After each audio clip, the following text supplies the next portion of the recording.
भक्ति मुक्ति की चाबी है। भक्ति स्वतंत्र सरिता छे। गुजराती भाषा में कहावत से कि भक्ति स्वतंत्र सरिता छे।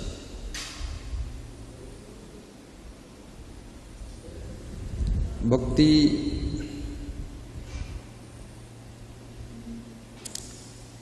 धीरे धीरे आपको निर्मल बनाने का काम करती है।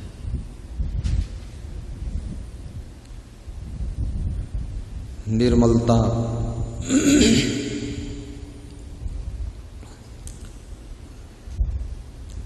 कठिन साधना के पश्चात प्राप्त होती है। इस मायामोह के संसार में मनुष्य का मन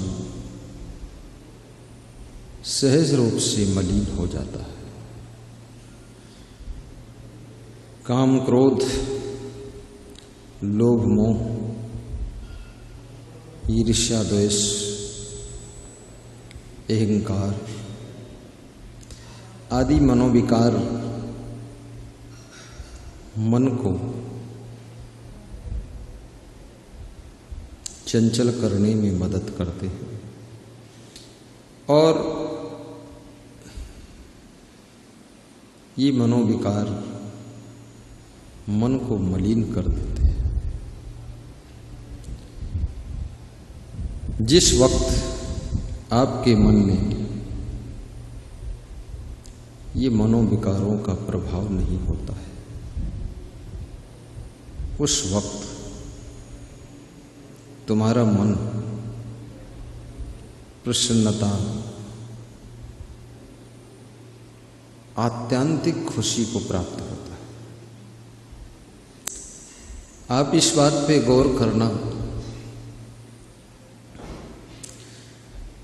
जिस क्षण तुम्हारा मन कामवासना से प्रभावित होता है,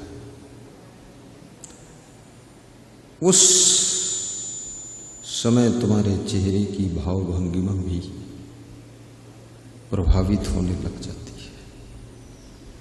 जिस समय क्रोध से तुम प्रभावित होते हो, उस समय चेहरे का रूप रंग भी प्रभावित होने लग जाता है। जिसमें लालच से प्रभावित हो जाते हो, उस समय देखो आपका फेस परिवर्तन होता है। जिसमें उदारता, सेवा, त्याग, दान से तुम ओतप्रोत हो जाते हो, उस समय तुम्हारे चेहरे की रूपरेखा बहुत ही आनंदपूर्ण होती है। गलतियां करते हो या नहीं करते हो, गलतियां सोचते ही मन में चिंता का जन्म हो जाता है। अब सोचो, विचार करो, जिस विषय को सोचने से ही मन में चिंता पैदा हो जाती है, उस कार्य को करने से क्या दशा होगी। जिसको सोचा है कि ऐसा करूं कि न करूं, इतने में घबराहट हो रही है, डर लग रहा है, हड़बड़ी है, असमंजस, सारे दांव पेच तुमको बिठाना पड़ जाता है और फिर तुम झूठ भी खूब बोलते हो। लेकिन सत्य के सामने झूठ में कोई दम नहीं होती है। सत्य के सूरज की एक किरण झूठ के घनघोर अंधकार को छेदन कर देता है। इसलिए गलत सोचने में भी टेंशन है, करने में तो अथाह टेंशन है। तो कुछ लोग पूछते हैं ये मनुष्य गलत सोचता क्यों है और गलत करता क्यों है। ये गलत सोचने और गलत करने का इसका स्वभाव, आदत अनादिकाल से। ये चालाकी, चतुराई, छल कपट, लालच, हेरा फेरी, ये सब बचपन से ही होते। गुस्सा, नाराजी, खुशी, प्रसन्नता, प्रेम, करुणा, सब बचपन से झलकता है। कुछ बच्चे जुड़वा पैदा होते हैं और जुड़वा में एक बच्चा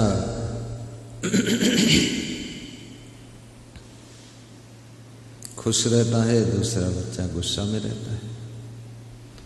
दोनों माँ के गर्भ से सिर्फ आधा मिनट की डिफरेंस में बाहर आए और माँ के शरीर से दोनों का शरीर बना है और दोनों का बाप एक है, माँ एक है और उसी माँ बाप का रजबीर है।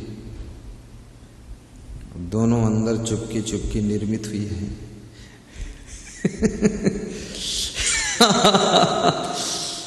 अब अंदर क्या हो रहा है, माँ बाप भी बेचारे जुआ खेल रहे हैं।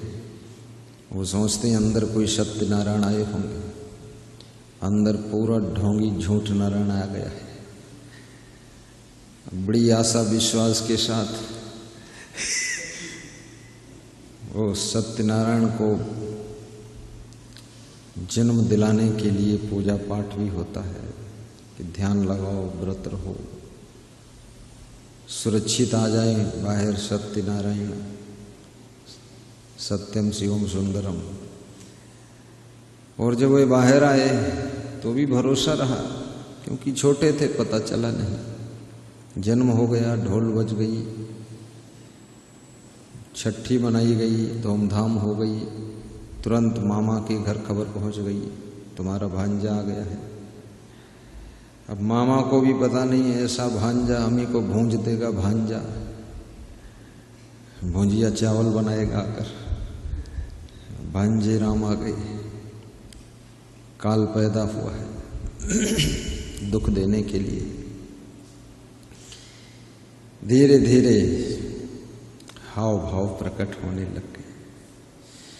होनहार वीरवान की हो चीकने बात, चालू हो गया सब कारखाना। बचपन से ही झलकने लगे संस्कार। माँ बाप की आशाओं पर पानी फिरने लग गया कि बहुत कुछ सोचा था, कोई लाल पैदा होगा। लाल तो नहीं लेकिन काल जरूर पैदा हुआ। इतना क्रोधी है। और छोटा बच्चा यदि क्रोध करता है, इसका कारण क्या है? उसको किस बात की चिंता है? उसको तो ये भी पता नहीं हमारे घर वालों पे कोई मुकदमा चलाया है, या कोई जगह पर कब्जा कर लिया है, या गाड़ी चोरी हो गई है, या भोजन बना कि नहीं बना, भाड़ में जाने तो उससे कोई मतलब ही नहीं है। घर में पैसे हैं कि नहीं, इसकी क्या टेंशन उसको है। ज्ञान ही नहीं उसको, विकसित नहीं हुआ माइंड। लेकिन फिर भी वो गुस्सा करता है, खुश होता है, नाराज होता है, हंसता है, मुस्कुराता है, गदगद होता है, आंखें खोलकर टकटकी लगाकर देखता है, खुश हो जाता है, हाथ उछालता है, ही करता है। अब ये सब क्यों हो रहा है साहब? इससे सिद्ध होता है। और 2 बच्चे जुड़वा हैं या 3 हैं तिड़वा हैं या 5 हैं पांडव पैदा हो गए एक साथ।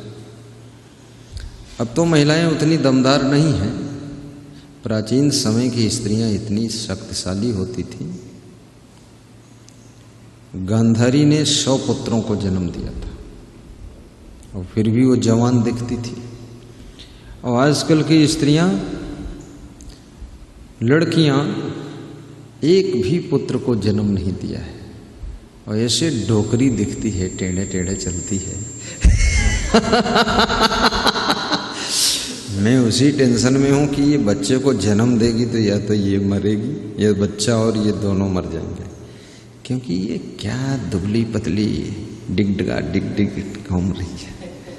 हाँ, हष्ट पुष्ट नहीं है, क्योंकि दुष्ट है, हष्ट पुष्ट कैसे हो? जितना ही दुष्टता करोगे, गलत काम, गुस्सा भी बहुत खून जला देती है। और किस पे क्रोध ज्यादा करोगे? कौन तुम्हारी क्रोध से सुधरने वाला है? जलते भुनते रहो, उलझते रहो। ये पापी मानो, अच्छे लोग भी सुखी नहीं संसार में, वो इसलिए नहीं सुखी हैं, वे बुरे लोगों की बुराई से दुखी। घर में आपके एक आदमी बुरा है, बाकी सब अच्छे हैं। 10 लोग हैं, आप 5 लोग हैं, उसमें एक बुरा है, बाकी 9 लोग अच्छे हैं, 4 लोग अच्छे हैं। तो जो बुरा है वो तो खैर कष्ट पाता ही है, लेकिन जो अच्छे हैं वो कम कष्ट नहीं पाते। उस बुरे की वजह से ये सब कष्ट पा रहे हैं, क्योंकि जिस कमरे में हीटर चल रहा है उसमें जितने लोग बैठे हो ना, वो सबको गर्म कर देगा।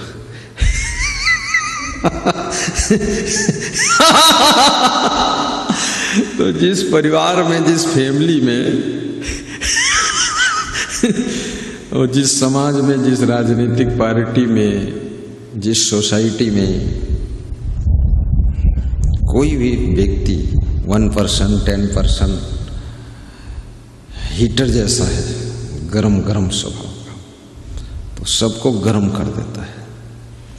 इस सृष्टि में बहुत ज्यादा खराब लोग नहीं, ना ना ना, इतने खराब होते तो इतने मनुष्य पैदा ही नहीं होते। ये सब बंदर भालू बनकर पैदा हो जाते हैं टोटल। ये पैदा हुए हैं तो कोई पुण्य लेकर पैदा हुए। खराब तो 1-2% ही लोग हैं। वो 1-2% जो है वही आपको उदाहरण दिया ना, बस एक ही हीटर काफी है कमरे में बैठे हुए सभी लोगों को गर्म करने के लिए। ऐसे एक ही खराब आदमी काफी है बहुत लोगों को खराब करने के लिए, खराबियों से प्रभावित करने के लिए। और उसी के बारे में तुम सोचते रहोगे कि देखो कहाँ गए हैं, कितने बजे आते हैं। और पूछोगे तो गुर्रा लेंगे, और नहीं पूछोगे न जाने कहाँ घूमते। अब वो तो घूम रहा है जहाँ उसको घूमना है, दुष्ट को, लेकिन जो घर में बैठे हैं वो उसी की आल्हा चर्चा कर रहे हैं, उसी के चक्कर में पड़े हुए हैं, और वो हैरान किए हैं सभी को। इसलिए आप ये मत सोचना कि मैं बहुत अच्छा हूं तो सुख शांति पा जाऊंगा। नहीं नहीं, जिनसे जिनसे तुम जुड़े हो उनको भी अच्छा बनाने की कोशिश करो, चाहे वह पुत्र के रूप में हो या पुत्री के रूप में, पोता पोती के रूप में, देवरानी जेठानी के रूप में, साढ़ू सड़वाइन, साला सरहज, 1.5 साला, डबल साला, साला के ऊपर गुजराती ताला, जो भी हो।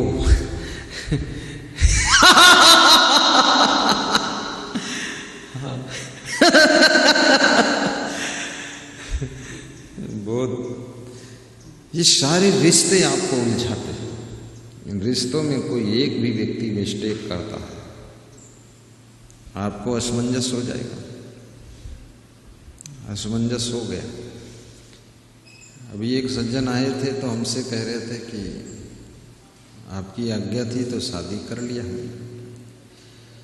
हमने कहा आज्ञा मैंने ठीक ही दिया था, क्योंकि आपका मन जो था औरत को देखकर ललचाता था। जैसे कोई खीर को देखकर, सेवई को देखकर, देसी घी के हलवा की खुशबू पाकर जीभ पे लार आ जाए, जीभ मुंह के अंदर घूमना शुरू कर दे, ऐसे तुम्हारे मन की हालत थी। कोई स्त्री को देखकर, लड़की को देखकर तुम्हारा मन ललचाता था, तो मैंने आज्ञा दे दिया कि तुम शादी कर लो। क्योंकि साधु लाइन में उस व्यक्ति को साधु नहीं बनना चाहिए जिसका मन विषय भोगों को देखकर ललचाता है, जिसका मन स्त्री लड़कियों को देखते ही ललचाता है, उनकी चर्चा सुनकर ललचाता है, उनका फोटो देखकर ललचाता है। उस स्त्री को भी, लड़की को साध्वी वाध्वी नहीं बनना चाहिए जो किसी पुरुष का फोटो देख करके ही डांस करना शुरू कर देती है, इधर उधर कमर हिलाती है, खुदर बुदर चलती है। समझ लो इसको जरूरत है शादी की, कर लो शादी। और शादी करके तो तुम क्या हो, तुमसे बड़ी बड़ी सुपर्णखा सब ठिकाने आ गई है। शादी करके खोपड़ी गंजी खूब होती है, क्योंकि ये शादी वाला स्पेलर जब चलता है, ये 12 वोल्ट का स्पेलर नहीं है कि केवल तेल निकले, इसमें खली का भी तेल निकल जाता है। बहुत बड़ी दुर्दशा होती है। अब इतनी जिल्लत में पड़ोगे कि हाथ जोड़ोगे, हनुमान जी अब तुम ही छोड़ाओ, ब्रह्मचारी हो, मैं तो बड़ा बेविचारी निकला। और हनुमान जी तो पेड़ की डाल पर बैठकर हंसता है या गुस्सम खीसे काटता है ही, या तुम्हारी फजीहत देखता ही करता है। जितने बंदर हैं डाल पर बैठेगा, तुम उधर देखो तो तुम्हारी तरफ खीसे काटते वो तुम्हार हंसी करत है कि खूब फंसे हो, परे रहो चक्कर में, हम तो ये डालस कूद कोई डालब चले जाएंगे, और तुम ऐसी डालम फंसे हो, कूदी न पई हो। बहुत मुश्किल का काम है।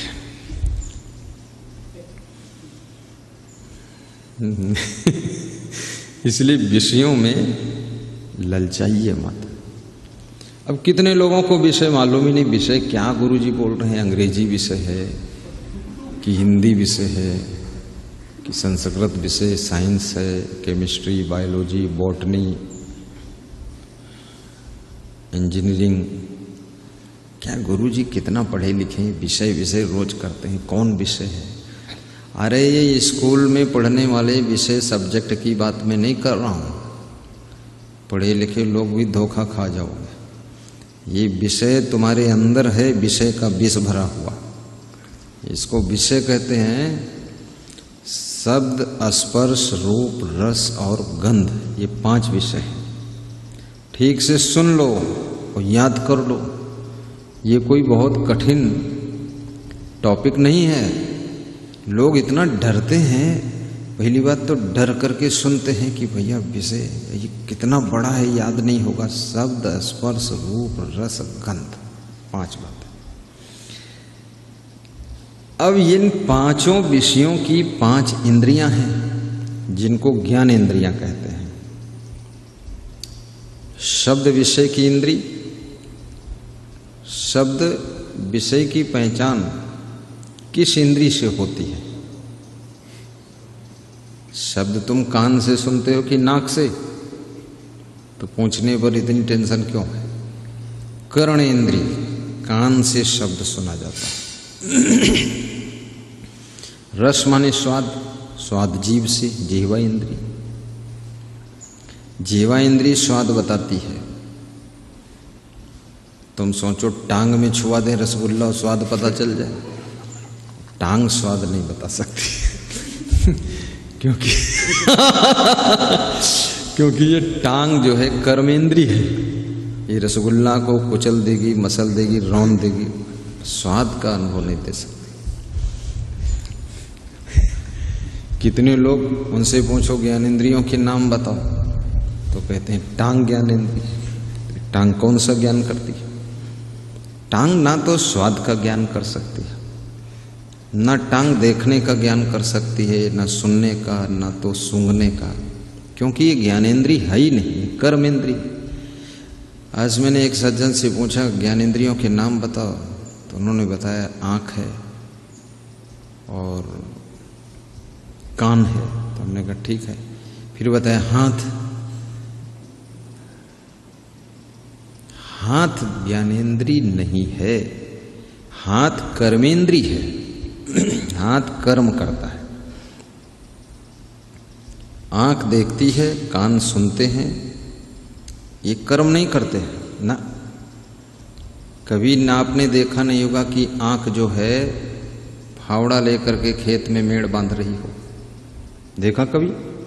एक छोटी सी बात, मोटी सी बात, फिर भी लोग बहुत इसको गहन समझते हैं। अरे इसको बारीकी से समझ लो, इसको धुनक धुनक कर समझ लो, डिस्कस कर लो, इसमें कौन खास बात है। कभी तुमने नहीं देखा होगा कि कान जो है बोलने का काम करते हैं, कान बोलता नहीं, शांत है। अब ये तुम्हारे कान में कोई रोग हो, फोड़ा फुंसी हो तो कुलबुल की आवाज़ आ जाए, वो अलग बात है, लेकिन कोई शब्द विन्यास से बात नहीं करता कान।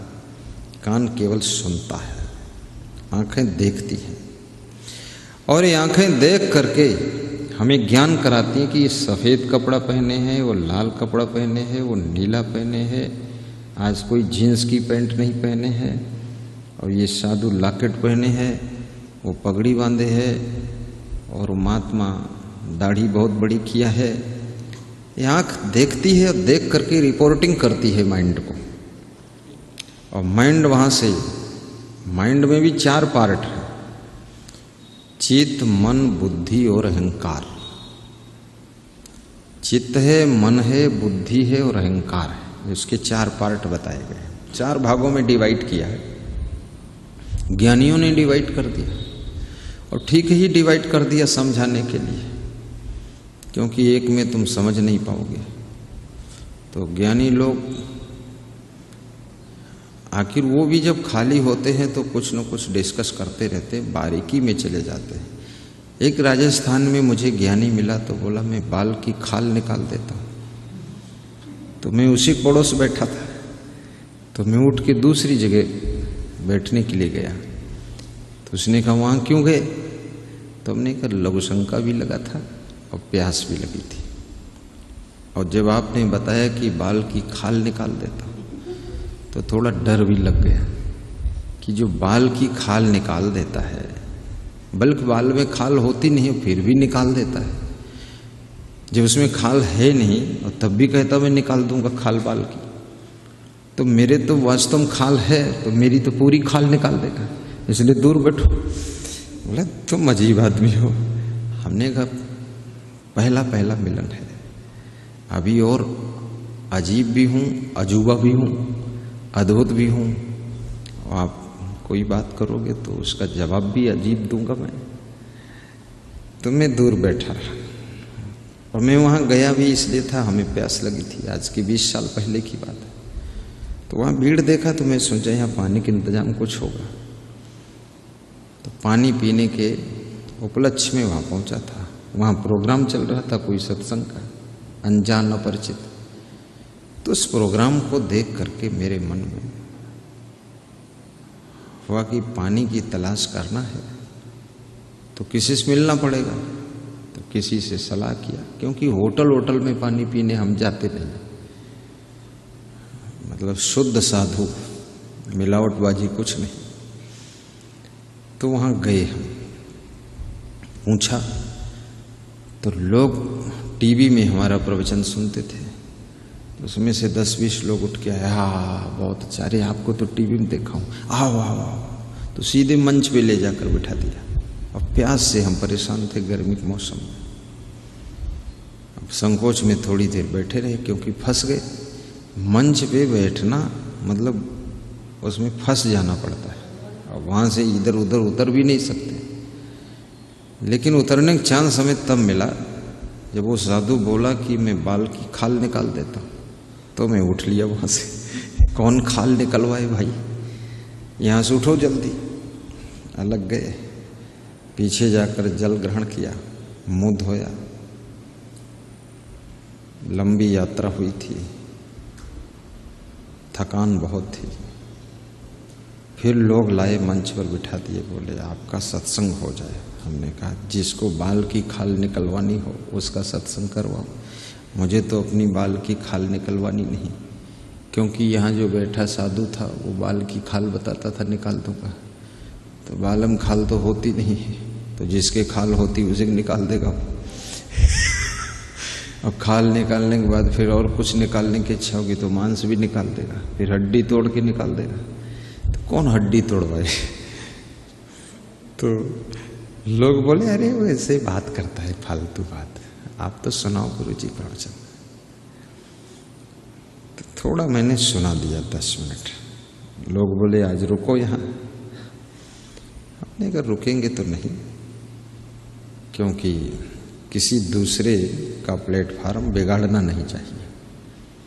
कोई कथाकार है, प्रवचनकार है, उसको करने दो, अपने ढंग से कर रहा है, उसमें जो है नहीं घुसना चाहिए। चूहे की बिल में सांप घुस पड़े तो चूहे की क्या दशा होती सोचो। अब अपने को बचाए कि अपने बच्चों को बचाए, ये सांप घुसा पड़ा है। अब ये तो फुफकार रहा है, समस्या खड़ी की है, और बिल में छेद एक ही है, भागे किधर से? और जिधर से निकलना था, आने जाने गेट था, उधरे से सांप घुस गया रहा। अब अंदर इतनी जगह थोड़े है, वहाँ बच्चे भी 10, 15, 20 हैं उसके, और सांप को देख करके चूहा खुद ही बेचारा घबरा गया, हमको न खा जाए। हमको खा जाएगा तो ये छोटे बच्चों कौन पालेगा, और बच्चों को खा जाएगा तो मेरा जीने बेकार है। इतनी मेहनत से बच्चे पैदा किए, बच्चे कोई फोकट में थोड़े पैदा हो जाते हैं, इसके लिए भी बहुत व्यायाम करना पड़ता है, कसरत करनी पड़ती है, बहुत लेन देन करना पड़ता है, बहुत पूजा पाठ है, मन्नत है, बहुत आशीर्वाद लेना पड़ता है। तो कितने लोग बहुत कुछ करने के बाद भी उनके यहाँ बच्चे पैदा नहीं होते। तो किसी के प्लेटफार्म को डिस्टर्ब मत करो, अन्यथा वो सांप का ही स्वभाव है। मैं तो किसी के यहाँ डिस्टर्ब करता नहीं, बस ठीक है।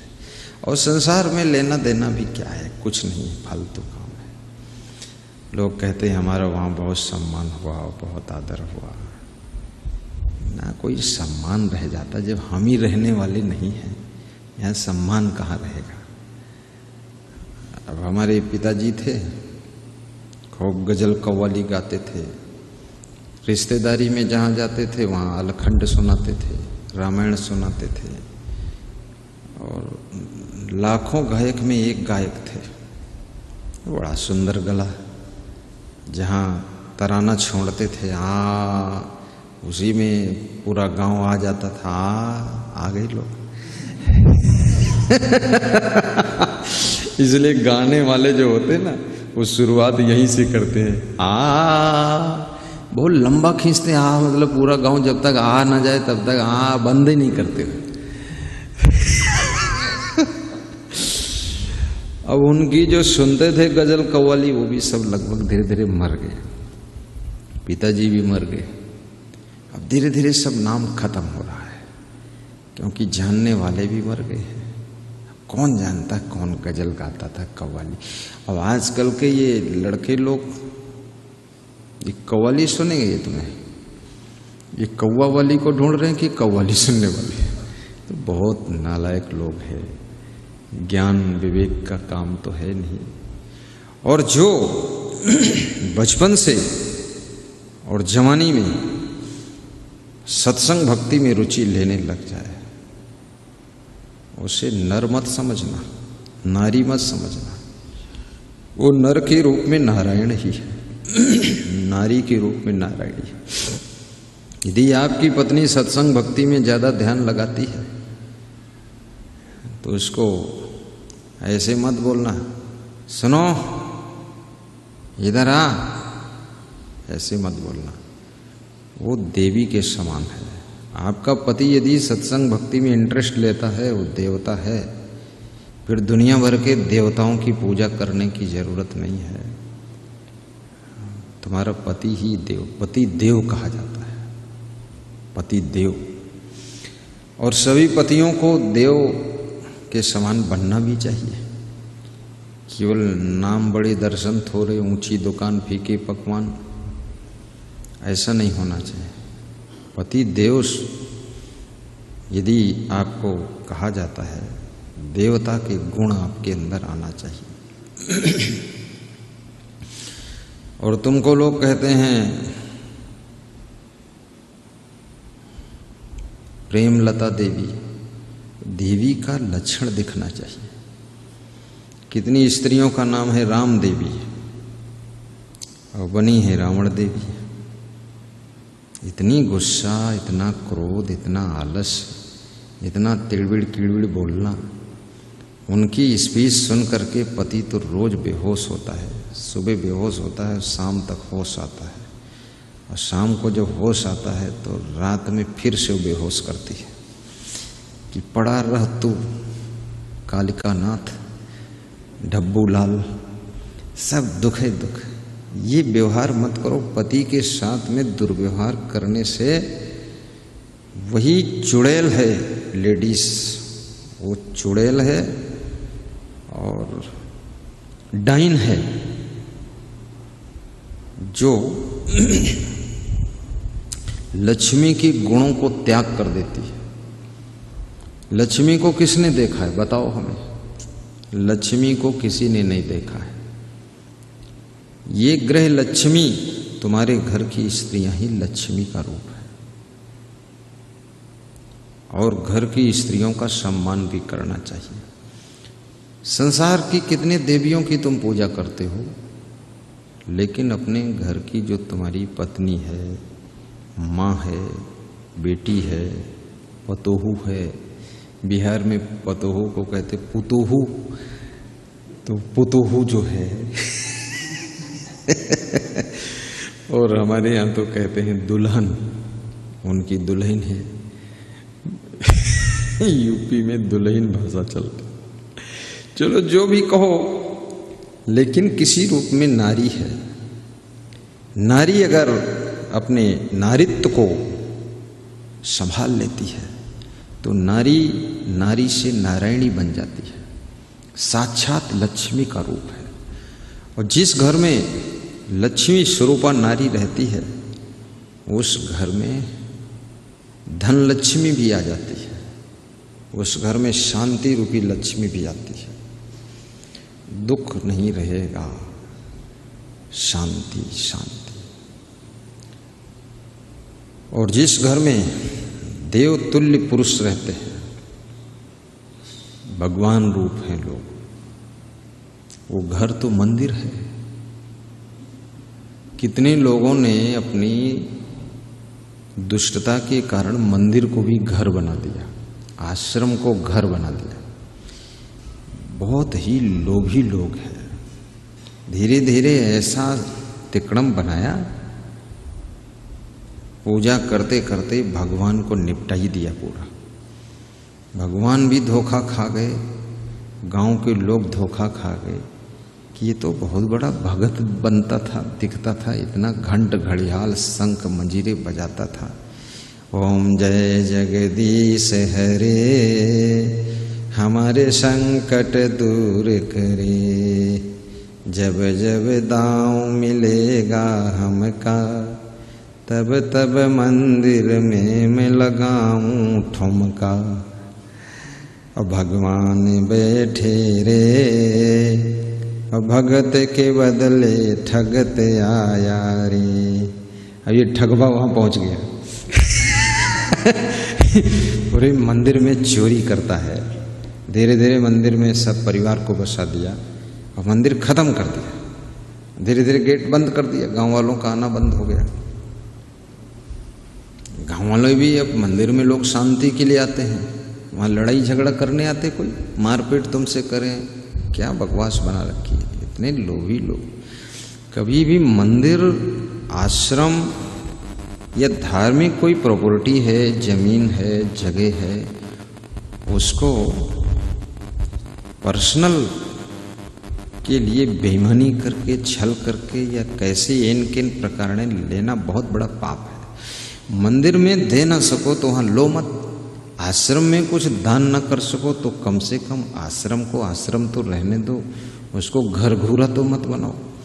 कितने साधु लोग लाल पीले सफ़ेद कपड़े लपेट लपाट के बैठ गए। 2-4 साल बाद वो आश्रम में अपनी छोड़ी हुई पत्नी को बुला लिया, फिर बेटे को बुला लिया, बहू को बुला लिया पूरा, और बताया कि ये आंध्र प्रदेश से भगत जी आए हैं, आप कौन पता लगाए भी आंध्र प्रदेश के हैं कि अंधे लोग आए कि धंधे करने आए। धीरे धीरे आश्रम को खत्म कर दिया, वहाँ घर गृहस्थी बसा दी, साधु संत का सम्मान खत्म हो गया, आश्रम में भक्त का सम्मान खत्म, सत्संग खत्म, और वहाँ से प्रपंच शुरू कर दिया। लेकिन ये पाप, बहुत बड़ा पाप कर रहे तुम, ऐसा कभी मत कीजिए। आप कोई मूर्ख नहीं हो, आपको धन चाहिए, सामान चाहिए, मकान चाहिए, जमीन चाहिए, गाड़ी चाहिए, तो हनुमान चालीसा पढ़ो ना, कबीर साहब का बीजक पढ़ो, देखो क्या लिखा है। अपन तेज समारो आपे, तीनों लोक हाकते कांपे, करु बहिया बलया।